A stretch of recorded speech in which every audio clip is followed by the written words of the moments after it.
Joining me once again is Juan SAVIN. Pleasure to have you, Juan. He'll be having you're part of the Patriot Double Down in Vegas, God and Country, this weekend, right? The 22nd or the 22nd to the 25th. Is that right? Yeah, they're having. I think on the 22nd, there's people coming in to meet with all the presenters on that evening, and so it's kind of like a private thing. And then the main events are on the 23rd and 24th, which is Saturday and Sunday, and then on Monday there's a bunch of panels. They're going to have great folks like, I think you just had Victor Vila on, and Victor's on a panel of the border people. He and I met with other border people in Houston over the weekend and had a very important meeting. And then several of us flew down. I have a friend that has one of the Eurocopters that's, one of those go fast helicopters that's very cool. We flew down to the border and spent all day on Sunday down there meeting with the sheriffs and looking at the actual security situations there on the wall for a project that we're on. It's a mess, is what Victor told me. I just had an interview with him, and he said it's an absolute mess down there. Well, and he's giving a lot of details. He'll be at that through the weekend, and we were looking forward to being there together this weekend. I don't do live events. This is an exception. And the reason that I'm doing this, the folks that are putting on this event are wonderful folks. Because they mentioned the 17th letter of the alphabet in the title to this event, they got attacked really mercilessly. And the people that were originally going to be the facility that the event was going to be at got attacked by local press there in Vegas, and kind of spun on by other press nationally. Everybody wants to distance themselves from this, right? Well, they want to force you to be embarrassed, to anybody that's has the audacity to mention such a thing. Anywhere they have to attack it. They have to, because it's part of not allowing any conversation that's outside the approved narrative. It's death to the witches, to say that, because they know how lethal this movement is. It's under the surface. Most of the people that are following along and understand it, they haven't lost any faith at all. And if they have, you can.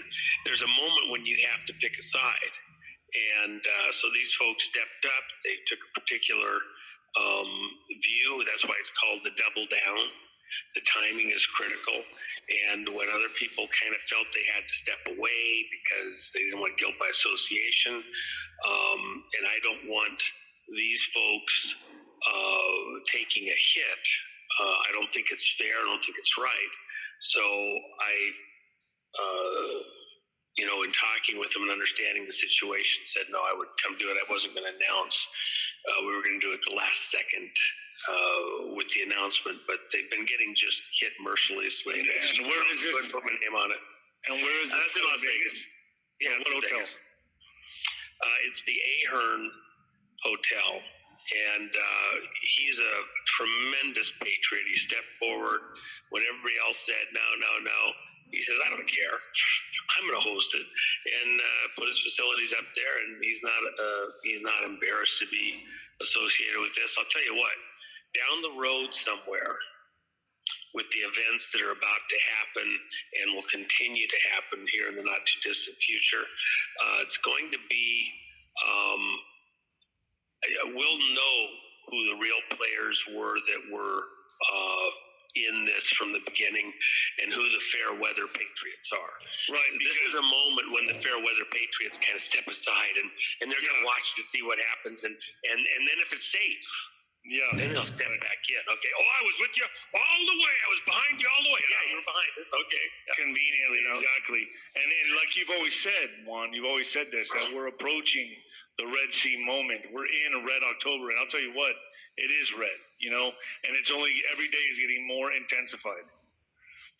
It is. I did a broadcast with Roseanne the other day, Roseanne Barr, and we had a little fun there. And she had called me to tell me that remind me that the Halloween, the All Saints Day, that whole little period in there, that's in the Jewish tradition for many segments. It's just like Christianity or anything else. You got kind of little groups have variations on their understanding on stuff, and so within much of the Judaic movement, the Purge Day from Esther, which was Esther has two events in it in the book of Esther. One is the day that Haman was hung on his own petard when Esther announced to the king that she was under a threat of death because of Haman's decree having all Jews to be killed on this certain day throughout the kingdom. And he didn't know about it. He's a drunk, and he had no clue this was coming. I did 5.5 hours and two shows on the Esther story a couple of years back, and said it would be like this time right now. But the second event is actually the bigger event. The first one's what most people know about, that Haman was hung on his own petard. But the second event, the actual Purge Day, occurred at the other end of the year. And that's when Mordecai and the Jews were allowed to create a defense and make alliances to protect themselves from the onslaught of Haman's 10 sons and all the people they aligned against him. And that's when they had it out. Sometimes, like President Trump says, sometimes you just got to let them fight it out. And so that's exactly what's coming. And when you say it's coming, is this because of this cyclical? What you talk about, the double jubilee year and all that, and they followed this, right? I mean, this is like, when you say it's coming, is that because it's following that type of calendar? Well, in a normal Esther type scenario, that's this purge, this flip, this reversal moment. That's kind of something separate from a classic biblical narrative or whatever, reversal of fortune. It's just that this particular time in history, it's overlapping with what's going on in the world with our shutdown of the country and much of the world in this little scheduled event that people put together against us. And so that started on March 15, 2020, when you closed up Cheyenne Mountain in Colorado, and has continued. It will continue until next spring in this 2-year Jubilee period. And the Jubilee, every 7th year in the biblical narrative, was a rest year, just like the 7th day of the week was for the rest of the people and dedicated to God. The 7th year, you didn't plant crops like that. You let the ground rest and recover, and then go back to work for another 6 years. Every 7-year period, every 7th week of years, it was a 2-year rest. And then that was called the Jubilee year, or the 50th year. So you had the 49th year rest and the 50th year rest. And that's kind of an overlap. These the symbology, it isn't perfect. So a lot of people want to just be almost too rigid in applying stuff, but there's a certain symbology, there's an overlap. It just helps us to put some of these things into a context that we can kind of see and understand. And so kind of seeing this events of the last year and a half in the context of a 2-year Jubilee helps a lot of people to kind of make sense of it. And that's the way it is. Is March going to be a time of where things pick up or slow down? That's what I don't understand. Well, it's all the way up till March. We're about to, experience the beginning of the flip. It's like a tide changing direction. When you say flip, is that when the white hats start making moves? Well, we've been making moves all along. It's just that I think that there is a specific event that when that occurs very shortly here, now not months away, but it's a marker that I'm holding tight to my heart. Yes. And Yes. I'm not going to say no. It won't be real until that event for many people, but that event is so stark and so precise that then people will understand that the other side can be gotten and is about to all be taken down.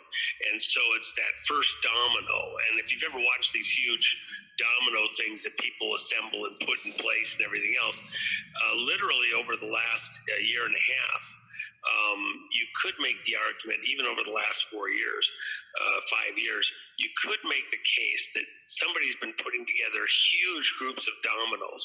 And what's interesting is that you'll see one section go down, and then the last domino hits a little line that goes over to another section somewhere else, and it starts that group, and they're just all going out and all that, and then some will happen, some little weird little thing will happen, and all of a sudden hits another group, and another set of dominoes all go down.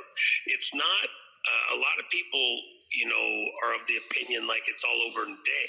That's just not the case here. This is going to go over months, but you'll have a group of dominoes, a group of dominoes, a group of dominoes that go down. But at least it'll be a morale boost for the Patriots to see the first domino go down. And it'll be a morale boost. It will certainly be a morale boost, but it's not just a feel-good thing. It's a very precise marker that within that group of markers, that goes down pretty quickly. It's an indicator to everybody that the war's on, but we're on the winning team.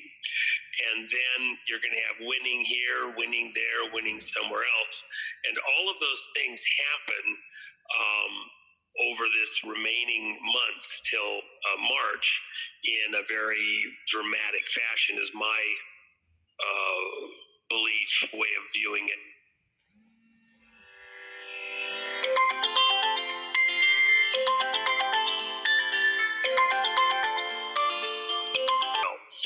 The impeachment. So you're saying that this begins shortly and it'll go through March?